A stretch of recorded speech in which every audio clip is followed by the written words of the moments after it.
Hello, hello. Hi. Hey, thanks for getting. Let Arnie know I'll get back to him as soon as I can. Oh, I'm trying to get a hold of the other boy's mother to coordinate who it is and all that stuff. yeah, whose garage they're going to use? Yeah, yeah. Whose garage they're going to use to practice? Well, our son, when he was in high school, he actually, I think he might have been his last year of junior high, and he started a band with 2 or 3 of his friends. Oh, okay. And it was fun to hear the songs that they created. Yeah, yeah, They exactly. call Right. themselves the double feature. So yeah, you gotta let them blossom somehow, right? You never know what it's gonna lead to. Here comes Todd.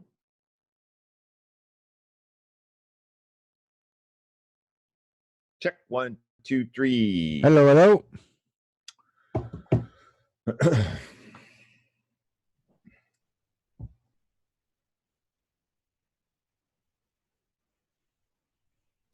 Hopefully our guest figures it out. How much time we got, Cam? We got 2 minutes. 2 minutes. Maybe we should have got Linda's phone number in case we had some trouble. Well, Kim responded to me, so I think that. Oh, maybe she'll coach her a little bit.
Starting to get nervous yet? Yeah. Okay, we're almost ready to go live on Facebook anyway. Yeah, Jack, I think she'll come up. Okay, so I'm just going to start live on Facebook, and then we'll get you going here, okay?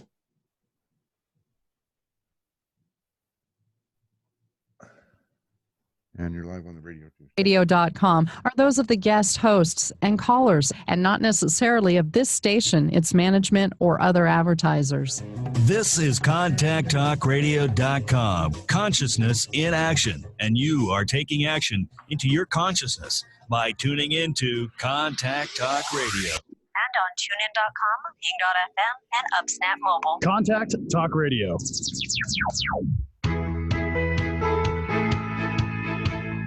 Welcome to Life Mastery with Todd Allen, the talk radio show that dives into the science of higher consciousness. Join Todd and his guests weekly at 10 a.m. Pacific Time and learn how to live a peaceful life with intentional mastery. Enjoy a survey of inspiring topics such as abundance, intention, health, manifestation, love, and transformation. It's all right here. Leading authors, speakers, coaches, entrepreneurs with stories and messages to support your well-being, let alone your most evocative dreams.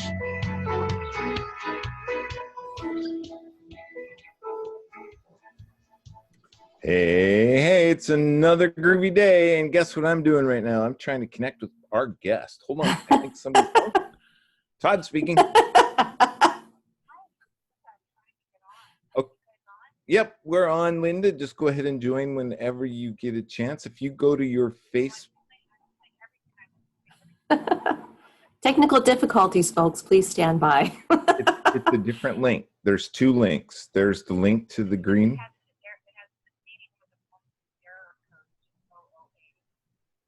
Okay. Maybe try closing that down and then restart it.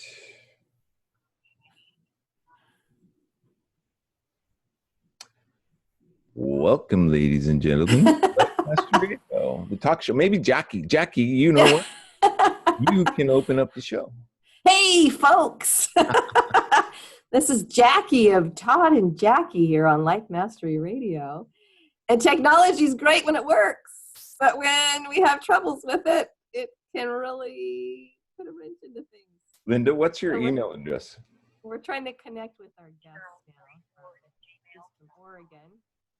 So Okay. We're working on getting her with the right link here to join the show. So hang in there with us for a little bit. Send some positive thoughts and vibes Okay. to Linda. I'm going to send you a link. Get on here. So it's Linda Carroll.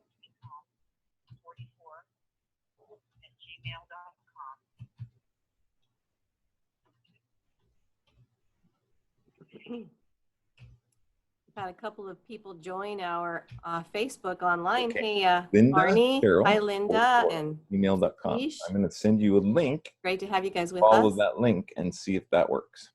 And we'll hold on the line here.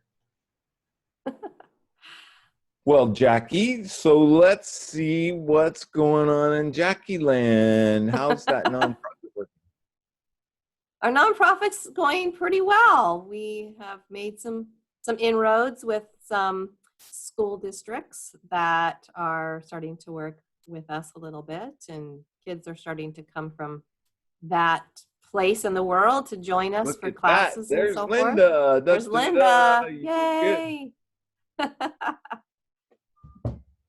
She's on her way here. Can we hear you, Linda? Can you hear us? I can hear you. Can you hear me? Excellent. We're all in the groove. Welcome Oh. to Life Mastery Radio. As always, I have my co-host with me today, Jackie. See that big smile?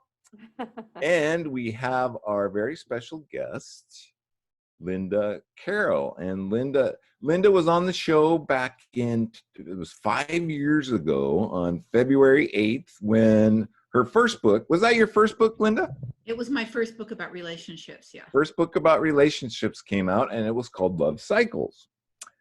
And here we are 5 years later, and Linda has written another book, and it's called Love Skills.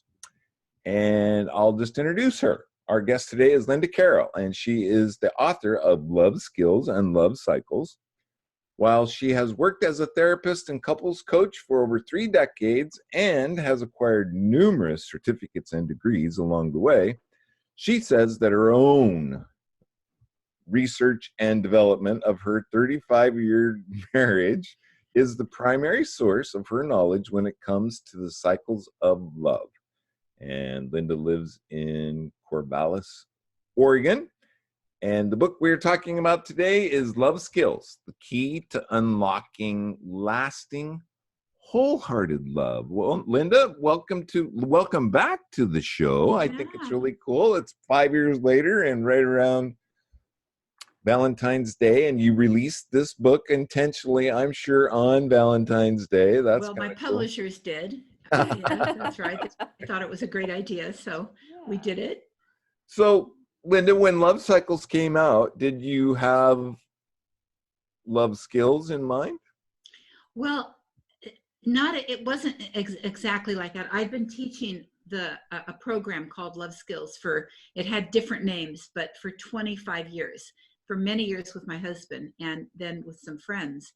And I had this idea of doing a workbook, and my publisher asked me, would you like to do a workbook? And I'd been thinking it. I thought, great. And my idea was really to take the syllabus from the class that I had developed over years of training and teaching and put it into a workbook. But something happened. And for people who are writers, they'll understand this. I started to write a workbook and it took off in a different direction. You know, when you write a book, my experience, at least in writing a book, is that it doesn't always go where you think it's going to go. It became its own thing. I mean, it became, there certainly are a lot of skills and a lot of workbooky things in the book, but it's much, much more than that. And so I just have written really another book about relationships, kind of developing some of the love cycles ideas, but taking it into some new directions. And also talking about things kind of, I get into how to deal with some of the thornier issues, and including the cycles of relationships. So there's lots of my experience and the wisdom from many teachers in that book. But most of all, my own relationship is my teacher. That's very cool. You know, I've had my ups and downs and my ins and outs, and oh my gosh. I think I've done it all the wrong way, but you know what? I've learned how not to do it, I think. That could be me speaking. That's my line. You just took my line. But my co-host, Jackie Bailey, has been happily married for, let me see, 37 years. Yeah, well, Yeah. well, she's been through a lot of marriages, I bet, in that one marriage. Oh, yeah. And that's one of the most important things that I teach people, is that it's not like a standing thing. You have this feeling, you go off into the sunset, and that's it. No, there's a lot of seasons in a long-term relationship, and a lot of skill that you need to stay happy in that, or stay wholehearted in that relationship. Well, you know, Linda, I was reading Love Skills, and I'm reading through it, and I kept thinking, you know, Jackie's husband's name is Arnie, and he's a really good friend of mine, and all three of us were really good friends. And I was thinking, you know, I'm wondering if Arnie and Jackie don't do some of these things subconsciously without being consciously aware of it. You know, I read the section about your process of connecting, right? You wake up and you connect in the morning, and then you connect before you separate, and then you connect when you come back together and recognize each other, and then you make it a habit of connecting before you go to sleep, because you're actually leaving again. And I was thinking, I wonder if they do some of these things that you talked about unconsciously. And is that how maybe you came up with some of these processes, or was this well researched in your relationship with your husband? You know what? That's a great intro. What you I hope I got a good question. It's a really good question. I think that, and I want to hear from Jackie, but when you look at the science of love and what we know about what works, that what works is really I'm trying to think of what the word, that's not good to hold the whole radio program up while thinking of a word. Repetition, maybe, or no. Some good human qualities that are, you know, for example, the University of Virginia did a study to see what's the secret to a long-term relationship, and they thought it would be a lot of sex. No, not that. You know what it is? Generosity. Some people are generous by nature, and that is one of the most, and of course good sex has generosity in it, but generosity is probably something people with long-term, not just long-term relationships, but relationships that are better than not, probably have either started with generosity or they learned it as they went. So some of the things I talk about are really good sense. That's the word I was trying to get to. There's things that if you we're lucky enough to get good enough parenting, and you're a fairly grounded person in the world, that some of the things come more naturally. They didn't come naturally to me. And part of what I think the focus is on how to do it. It's not that you have to become something different or someone different to do these practices. Some people naturally connect more, for instance, those 4 times a day. Some people don't. They're more remote, or they're more lone wolves. And so what we've done is put a lot of good sense in relationships into structures. Like, for instance, in conflict, I was just talking about this on my last show, that one of the interviewer said, what's one secret about conflict? And I said, there's about 5 I can think of, but one is, don't get into it when you're really mad and upset. Learn to back off instead of go forward. And I think some people are smarter at that than others. So what we've done is taken some of what smart people have always known and put it into very easy learnable structures for people that aren't so smart intuitively in relationships. and that they can do it. Anyone can learn these skills. They're not rocket science. You just have to be willing to do them. So do you subscribe to the process that if you do find yourself in a heated argument, that both of you should just take off your clothes and stand in front of each other and see if it continues on? I've never heard that. I don't know. I don't know. Just learned a I little bit tend more to. about Todd today. That's sort of, I don't know. That's interesting. I thought it was, I heard it a very long time ago and I thought, oh my gosh. Well, you're trying to break the spell of righteousness, Right. you know, and that's what you're doing when you're doing that. I often think, though, backing up for some of us may be better. You've got to find your way. If that works, do it. But you want to break out of that. When we're upset, the front of our brain, which is where our responses come from, our mindful responses come from the front. And the back of our brain is our 911 center. Our reactivity is there. And when we're upset, when we're in a conflict, the lights go out in the front and they come on in the back. So you have two people who may look like they're being very, like they're listening and they're being reasonable, but they're really fighting for their life. And often they're 3 years old. And so these 3-year-old people in big bodies fighting for their lives, who are saying, I'm listening, I'm not upset, are making a terrible mess. So it's learning how to work with what most of us do in that place. So the counterintuitive move of moving back for a while till you know what's really going on. That's another thing. Often I'm upset and I don't really know what's going on. So what's the technique behind that, Linda? Because that's really important. I think that's a big deal. You know, couples inevitably are going to have disagreements and fights, but what do you then say? Because I've tried this in my many past, but what do you say? Time out, we'll come back in 5-6 minutes, or first, number one, have an agreement before you're in a fight. Right. That's yeah. Before you're in it, when you're in it, you're not reasonable. You think you are and you're dangerous. So when you're in it and your partner says, I'm backing off, you can feel like, yeah, right, you always leave, you know, or whatever your story, whatever your patterns are. So when you're having a great night out, walking along the river, and you're talking about the relationship, it's a good time to say, you know, one day we may have some conflict. What are some ways that you think we could do we have an agreement for how to do that? Because if the agreement is in place before you're upset, then you know backing off is, I'll tell you another thing about backing off, but you know backing off is something you've agreed on. It doesn't mean your partner's leaving you. Another thing that is important in back, if you're the backer offer, is to say to your partner, especially if you have a partner that feels abandoned when you cut them off, is to say, how about if we pick this up in an hour? Give a time to return and talk about it. But you need to back off to figure out what's really going on. He forgot the spinach and it makes me feel like he doesn't love me. I mean, is that a stretch? You know, I need to figure out what that is for me before I start talking about it. Right. And number two is knowing where your partner is before, you know, some of us are blurters. I'm a blurter. I want to talk about things the minute it happens in the full fan, all of it. And whether it's 11 o'clock at night or 5 in the morning. And my husband he processes slowly on a walk. He thinks about things. He doesn't want to talk about it when he's upset. So you can see how that went for a lot of years. Not well, right?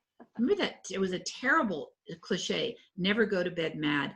And I think what the wisdom in that cliche may have been is when you're full of distressing thoughts and feelings, it's hard to get to sleep. But I'll tell you, that cliche has filled the waiting rooms of marriage counselors forever, because people try not to go to bed mad, and one person likes to sleep and the other person doesn't want to go to sleep until they've talked about it, and that becomes another fight. Right. And then they go to a therapist to work that out. So, you know, we've got to be careful of some of those cliches. Well, there's another process that it's funny that we're talking about going to bed. No, we're not going there. But there's another process that you described, and I thought that was really cool. And maybe we should explain that. We're kind of getting a little bit away from the book, but I think this is really cool. And that's your process called pillow talk. And you described the power of this process, and I was just like blown away about how productive that could be. Well, no, that's very relevant to the book because it's when the first thought came to me Okay. that became the book. And I was working I had two jobs. I was finishing my program in my in counseling, and I was also working and I was teaching interpersonal communication, and we were studying debate in that class. And there was an exercise in the book I was using called Pillow Talk, where a person has a point of view different than yours. You sit on one side, your pillow, and you talk about your point of view. Then you go to their pillow and talk about it from their point of view, which makes you a better debater if you really know where they're coming from. Then after I taught that class, I went to the local agency I worked at, and I had a couple who were in for, quote, therapy, because they were on lockdown.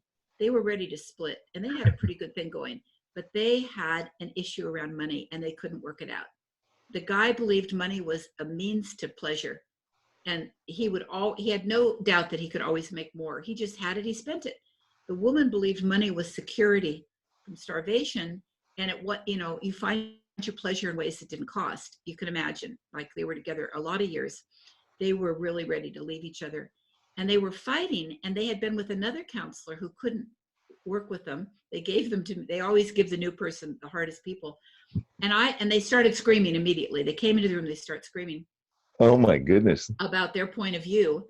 And I thought, I don't know what to do here. And then I thought about Pillow Talk, and I said, are you willing to try something? And this was the first time, this was like 38 years ago. I had them each talk about their position, and then I had them switch and talk about the other person's position as though it was them. And I said, talk about where you got this idea. And the man started talking about how, how when he grew up in a family that had come from another country, and there was never money for anything. And he remembered getting a basketball that was his hot, socks for Christmas, one of that story.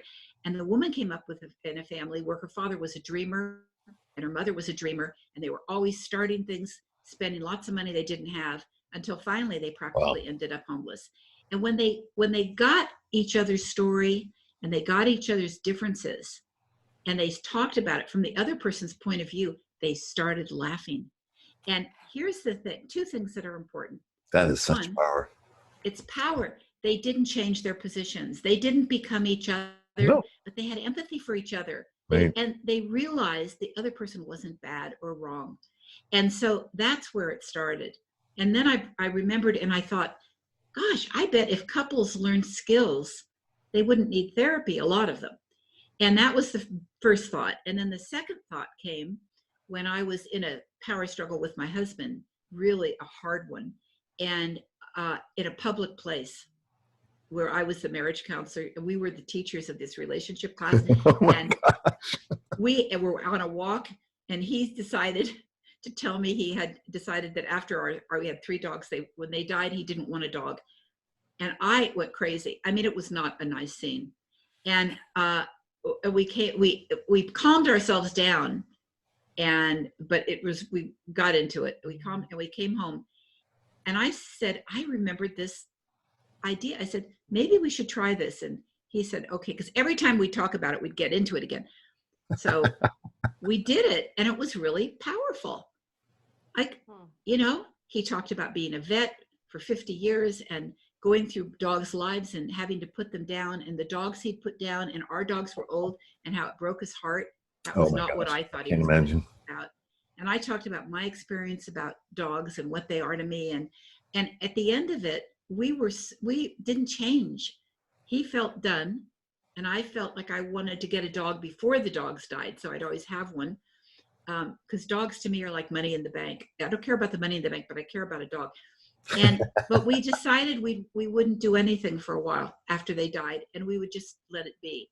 And then 2 years later, he came to me and said, you know what, I really want a dog. And I said, no, I'm so glad not to have one. And so we had switched, and the following year we met Jackson, and now we're a family of 3 again. But that's the story. But it really helped us get out of a very tricky thing. Very, very, very powerful. It was powerful. And I never would have suspected that about him. I just thought he was being mean, trying to boss me around. Right. Right. Until you sit on the pillow and speak from their perspective and from their point and understand. I think, you know what? We should make politicians do that. Well, that's not a bad idea. Or You want to go debate on to that look much direction? Yeah, that's a good. But that so going back to the book, that's how I started the book, and I started to tell the story like a lot of people who write books who are therapists about pretend clients, and I thought, but why? It happened to be, so I put us in it. Pretty soon, I started writing about our relationship. Wow. All through the book, I talk about where we get stuck and how we get unstuck, and it's also very funny and sort of shocking. I mean, this person that knows all this stuff gets into this kind of 4-year-old struggle. Right. That's how the book took off in a different direction. Very cool. Very, very, very cool. Something cooking in there, Jackie? Did you have? Yeah, well, I think what I really enjoy, one of the themes that you have in your book, Linda, is that there's a difference between love and loving. Yeah. And that love takes no skill whatsoever to fall in love with someone, right? Right. But the loving part is where the relationship skills come in.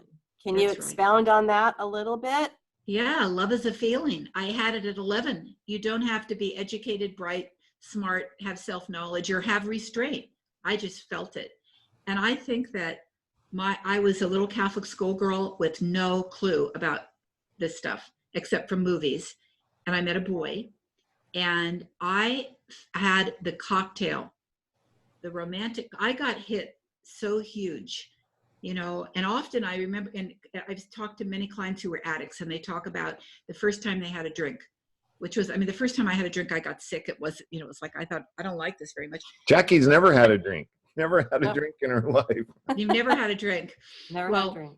Well, I can take it or leave it, but talking to addicts, they will talk about the first time they drank and how they remember that feeling. It was euphoric. For me, no, it wasn't alcohol. I can take it or leave it. But the feeling of falling in love, that I remember that feeling because it was a chemical whack. And from there, I became kind of a love junkie.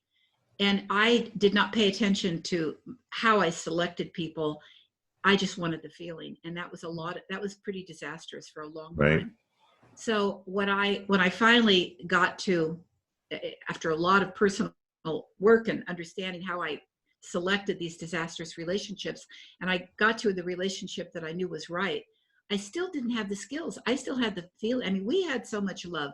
We felt sorry for people that didn't feel all the love we felt. But you know what? It didn't matter. When we were in a power struggle, when our feelings were hurt, the love didn't do anything except maybe torture us. Like, why couldn't we get back to it? Love is a feeling, and it comes and it goes. And I don't think you love another person every moment with your whole heart. And for 35 years, I sure don't. I've had lots of feelings, and some of them I won't even talk about on the show. But they're feelings. They're like clouds. They pass. And a loving relationship is a skill set. It's knowing that it's not based on the feeling that we are generous or practice the skills or the loving behavior. It's really based on the knowledge that if we keep doing it, it's like playing the piano. Some days we hate it, some days we love it, but you do that practice every day, and guess what? You're going to get good.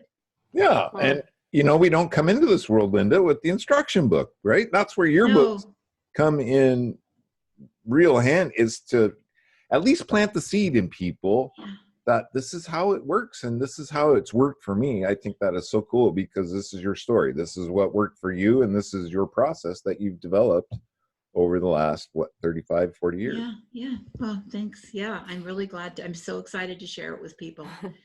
So in Love Skills, it is the workbook then to Love Cycles, which was your first book, correct? It started out as the workbook. Okay. And but you've got a lot of exercises in there. It has a lot of exercises in it, but it's also got a lot of writing and some research and all kinds. It's got a lot in it that I think that most people can relate to. I took a few of your quizzes. How'd you do? I took a few of your quizzes. Let's do it. Tell me more. Well, so let me get to, there were, I think, 3 areas that you had us rate. Let's see. And I scored highest in relationship skillfulness. Yes. Probably after 38 years of marriage, 37 years of marriage, you probably would assume. And then number 2 in care and nourishment of your relationship. Yes. And then mindful self-awareness. So what does Well- that tell you about me? Well, it tells me that maybe you had pretty good parenting. No. You didn't. So how did you learn those things? I think I did everything opposite of what my parents did. So you did have good parenting, and that showed you what not to I do. guess so. Exactly. Yeah, they were probably not good examples, but perhaps they were good in that they taught me the way not to do things. Yeah. But then Well, okay, so this makes me question the third thing then, because maybe my quiz is faulty. Because if you don't have mindful self-reflection, how did you know to do that? You had to be, that was very intentional what you did. Very intentional. I don't know. I think I probably have to give my husband some credit there too, because he didn't have good parenting either. And so we kind of came together broken, both of us broken. Yeah. And so I think in some ways we have spent 37 years helping each other to heal. And in doing that, we've kind of made it through a lot of small disasters. Yeah, I mean, we've struggled a lot through life, and we've raised 2 wonderful children, but those alone can bring challenges, right? Oh boy, But for sure.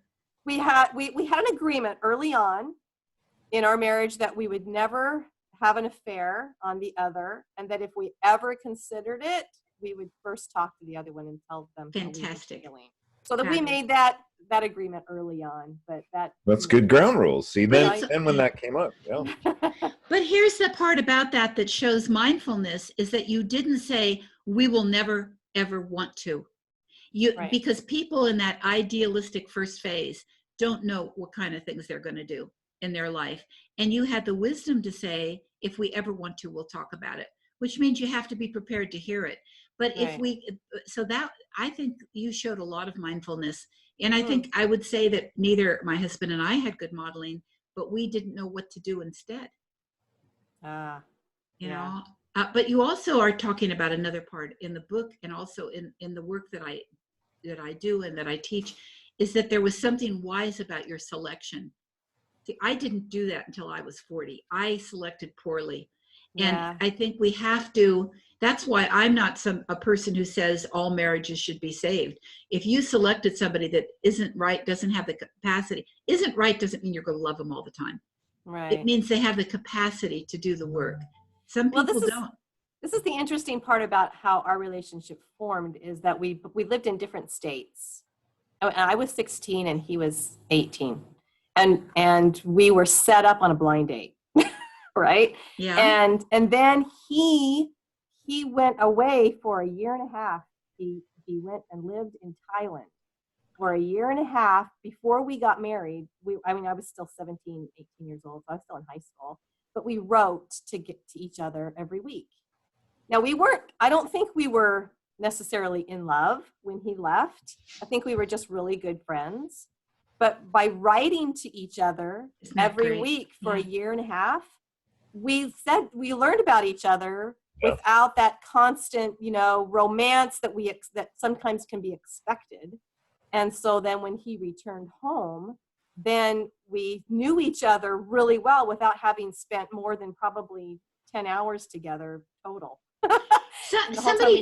I think somebody just told me about a show. I don't know if you've ever had Pepper Schwartz on. She's a good friend of mine, and she does Married at First Sight. But someone else told me about a show where couples talk to each other behind a door. They don't see each other, but they have conversations. And from those conversations, the first time they see each other is a month away from when they're going to get married. And I think that Love is Blind, or something it's called. I think that you're talking about, I don't know about that, but you're talking about something really important, which is I also remember hearing about an experiment a professor did where he took his students in a psych class on communication communication, and he put them together in a dyad for the whole term, and they just had to listen and talk.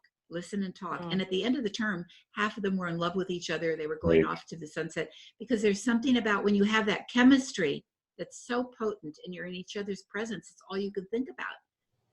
Is ripping each other's clothes off and making love.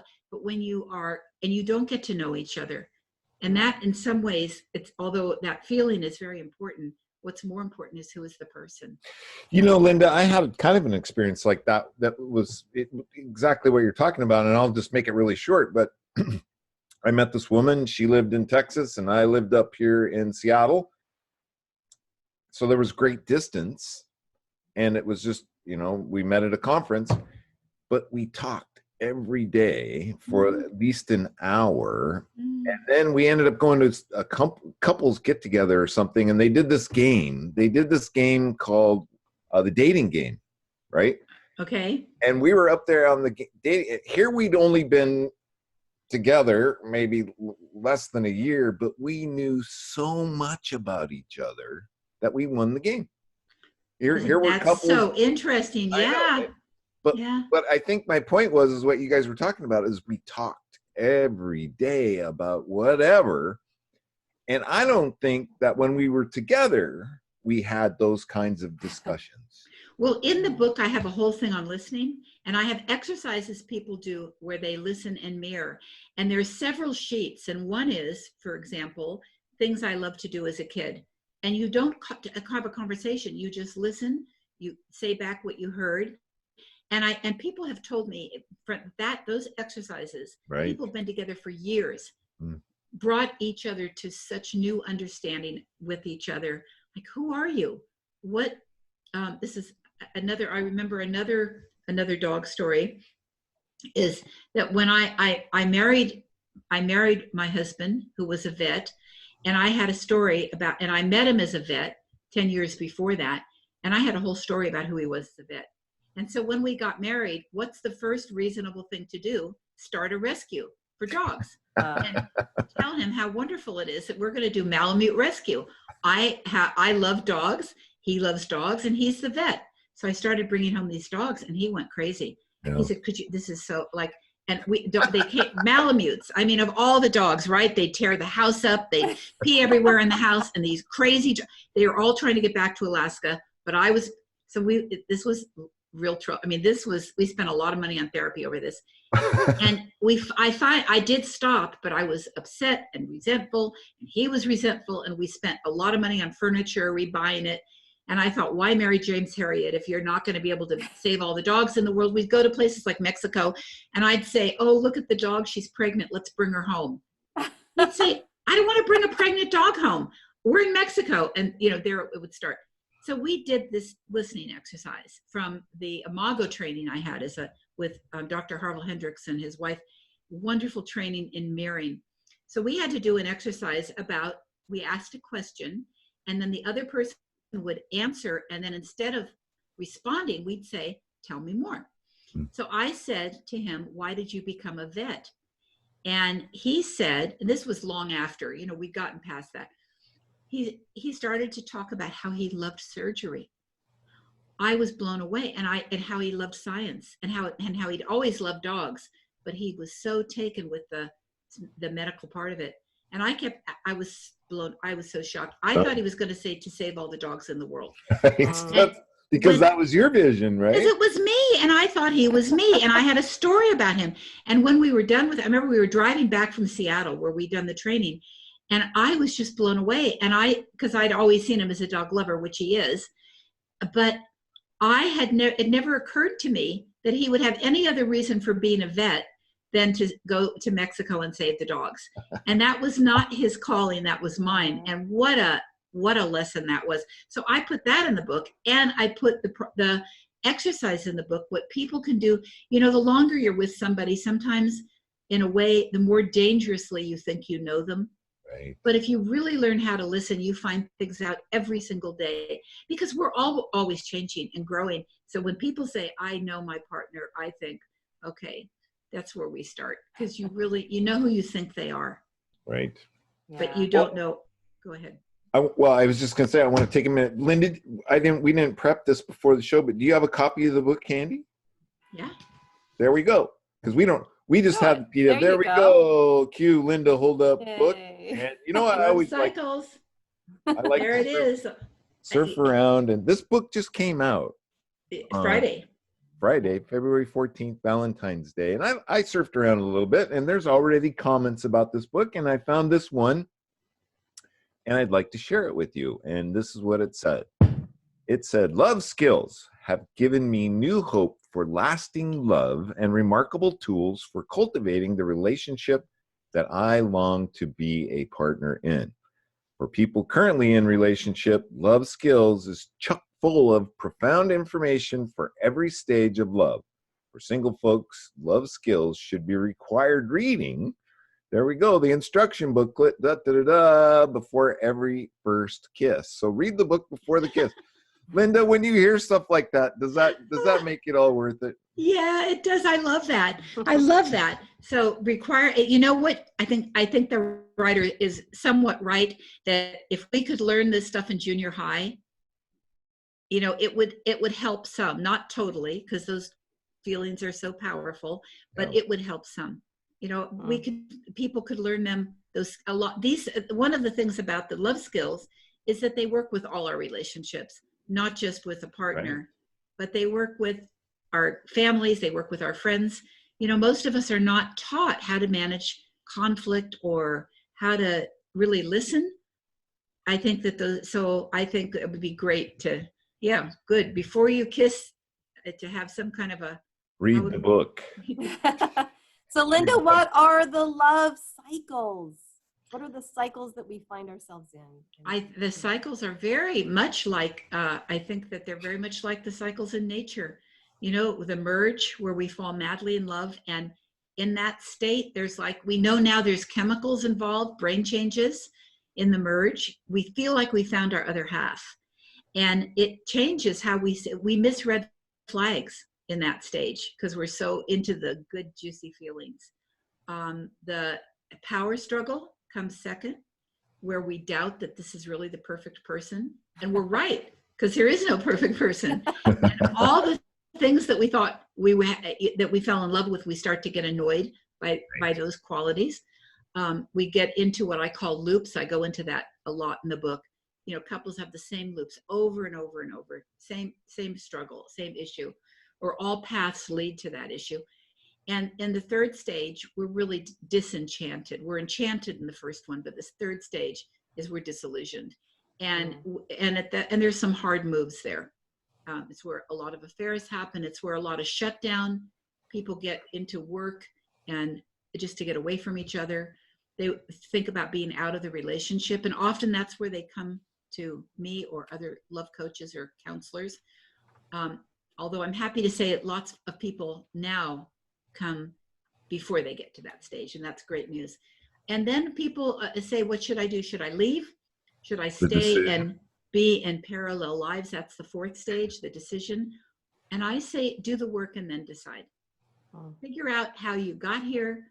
Figure out if skills change it, because sometimes people are stuck in the power struggle so much that they feel that that's the whole relationship.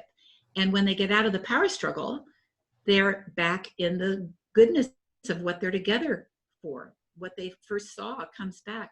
Sometimes not, but learn the skills.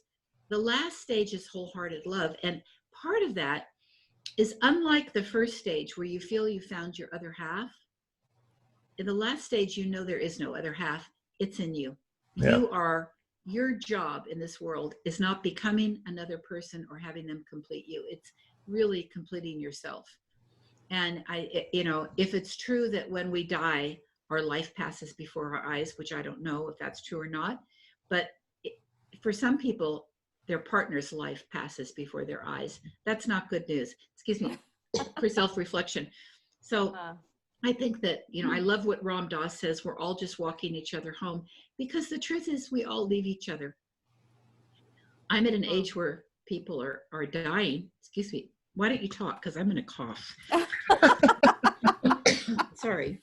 No worries. Yeah, that's No okay. worries. No worries at all. Yeah. You know, I'm really curious about the cycles. I'm back. Sorry about that. I'm really curious about the cycles. Is there a point where you reach wholeheartedness, you rinse and then repeat? You don't, it's like enlightenment. You don't get there and stay. But I think that we live in one of those cycles. We live from that place more. Sometimes we live more from the merge. Sometimes we live where everything is perfect. When we're in the opposite of the merge, which is disillusionment, we can live from that place where no matter what our partner does, it's wrong. We see everything that proves that we're right. In the whole, if we live more from wholehearted, we can get back there. We can fall out of it. We can get annoyed.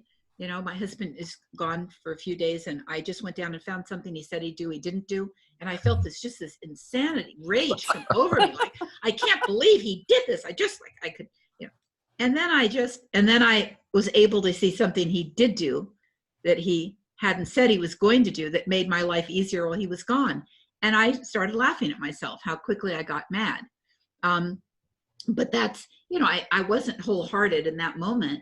But I know myself, I know how to get back into that place more often. And that's one of the chapters also I talk about contact or connection before conflict. Because if we're putting into the relationship regularly, in loving ways, in caring ways, even when we don't feel loving, when the big conflicts come, they don't blow us away. Right. If the only time we're really talking is Something to hold on to. Yeah, that's very true, Linda. And you and I are a lot alike. I'm a dog lover through and through. And my husband and I actually had a very similar conversation that you did with your husband. And he said, okay, well, we don't need to have another dog for a while. And I'm like, yeah, no.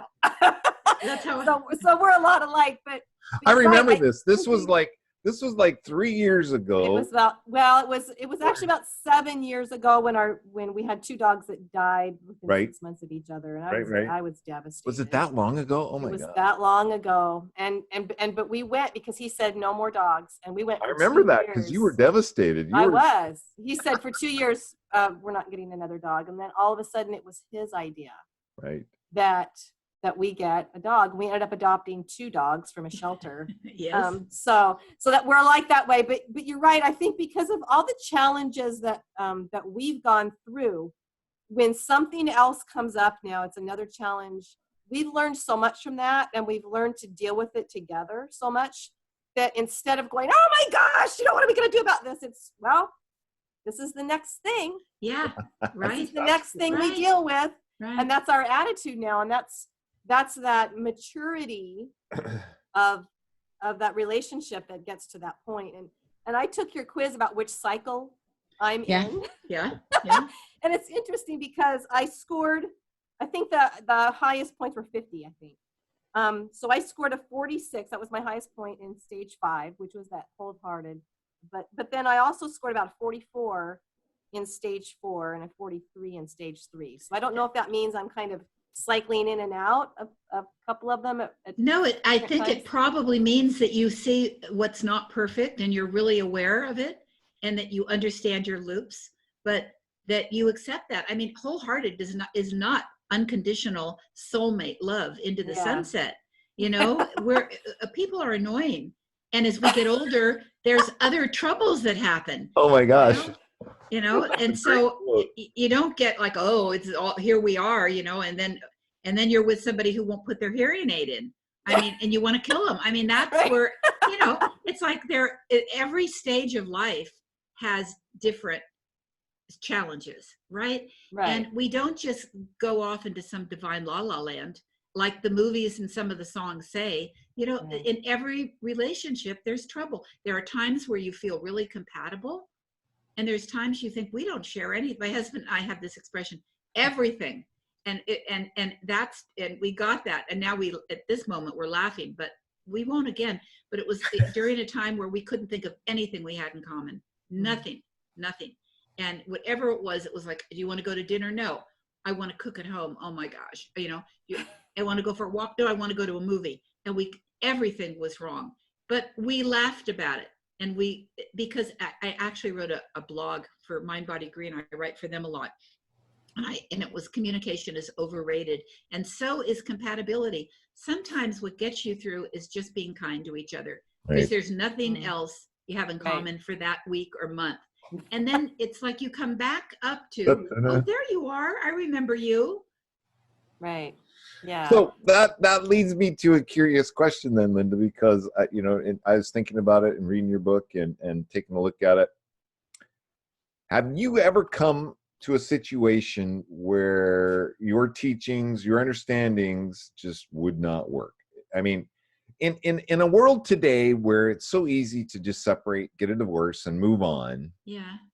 sometimes is that the only solution, or can it be No, rescued? I came to that 2 weeks ago. I work all over the country with couples. That's one of the things I do. I go to them now and do these 2-day intensives, or they come to me. And I was back east with a couple, and it was, what had happened was it was so bad. It was such a mess. And I was sitting with them, and I knew them before I went there. I had worked with them before, but this was really a big, nasty hornet's nest. And I had this feeling, and I think I've been doing this 40 years, so I have a lot of skills. So I'm not saying so, but I had the feeling like there is nothing for me to do except be with them, with as full as I can be in this moment. There's so much pain in this room that there is no skill. And I used to work in hospice. It reminded me of hospice. Well, I just had to be there as a full human being in the middle of this mess and not try anything. Just sit with them and hear them. So in your practice and in your working with people, that's an extreme case. Yeah, that was extreme. Is that rare, or can that be rare? I mean, is it? That was an extreme case. I mean, they had made such a mess. It was so Right. bad. And But they're okay. They've come through it, and they were doing the things to put it back together. And we spent 2 days, because it started in a way which was like, this is so bad. I don't know what to do except just try to sit and love you guys. Right. And tell you that you're going to find something that we can't think of it from our left brain. But they came through it. And I think that was something about just trying to muster up my presence, because nothing I could think of could help. Wow. And except try to have a little generosity and kindness.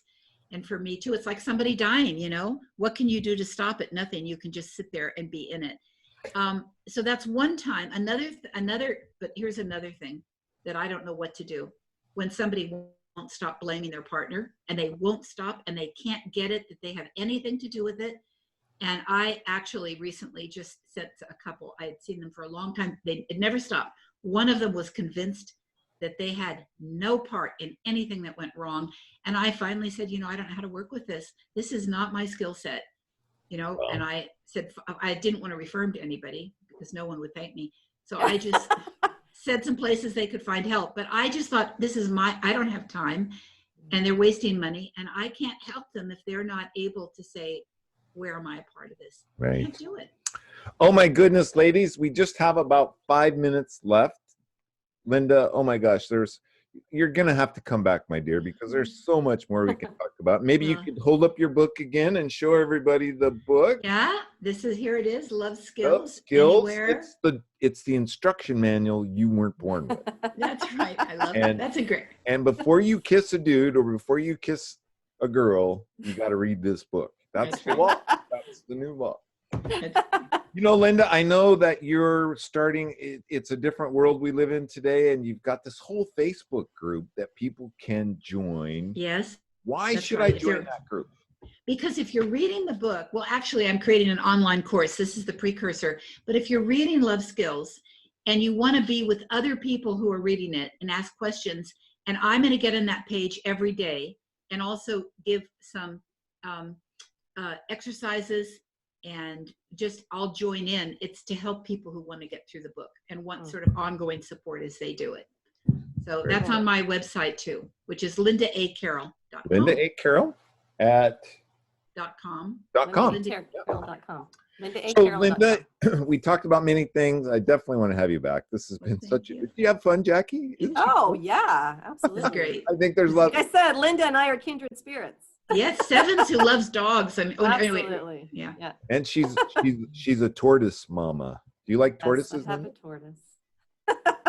You have a tortoise? I have a tortoise. Oh, as how well. darling. Yeah. Oh gosh, I'm afraid what would happen if I brought that home though. 'Cause I'm on the road a lot right now, and my husband would have to feed the Oh, tortoise, and I think yeah. he would not be pleased. Yeah. But aren't they wonderful? They're very Old I'm creatures. Yes, I'm so wise. The looks on their faces are so wise because They're old, because they've lived so long. That's I why, because they know, live but they're so so long. engaging too. I just like a dog. She'll come up to me and yeah, it's cute. She I knows once who they're- saw them laying their eggs in Costa Rica. I think it was one of the most holy things I've ever seen. I Like bet. these great Volkswagens coming out of the sea, putting down their eggs. Oh, I just Wow. sat there crying. It was How just incredible. cool. That's cool. Well, it's been wonderful to be on your show. I've Yeah, loved well, it. I'd thank love you. to So, come back. Linda, if there's one last thing you could say that would entice me to read both of your books, what would that be? That your partner might not have a partner, or might have a partner who doesn't want to do it, and that's okay. Love is an inside job, An inside job. and we can all get something from learning these skills, making all of our relationships better. That's So awesome. very cool. Thank Yeah. you, Linda, for being on the show today and showing up as you with such a wonderful book. Jackie, quickly, any takeaways? You had fun today? Like always. I did have fun today, and one more profound statement that Linda has in her book is that a wave is not the ocean, and that I think about that two different ways. It can be a negative way where if you're having a fight with someone, this is just a wave. It doesn't shed a bad light on the person because you have a disagreement with them. But it also can be a positive way. Yes. This person has a great skill. That's a good thing, but it doesn't paint the whole picture. It doesn't mean that you should marry them. Absolutely. Right. Yeah. And you can be having a good moment with your partner, and it doesn't mean you won't get into a fight over waffles the next morning. But it's just like letting it all move, letting it move. Keep the big picture in your mind. It's the ocean, not just a small wave here and there. So, I love that. Yeah. Thank you. Thank you. You're the one that said it. I'm the one that said it. That's right. I have to remember that myself. Thank you so much. Yeah, it was Bye so bye. nice having you. I'll come back anytime. After May. Before that. After. Take care. Thanks. I hope you enjoyed the show today. And my takeaway, I think, is, well, this was the next thing, right? That was the next thing. We just did the next thing. And tune in again next week for our show. We're going to be talking about chakras. And we've got a wonderful guest lined up for you. In the interim of that, have a great day. And please make it a great day, because it's all about choice. Bye-bye for now. Thanks, everybody. That was great. Thank you so much.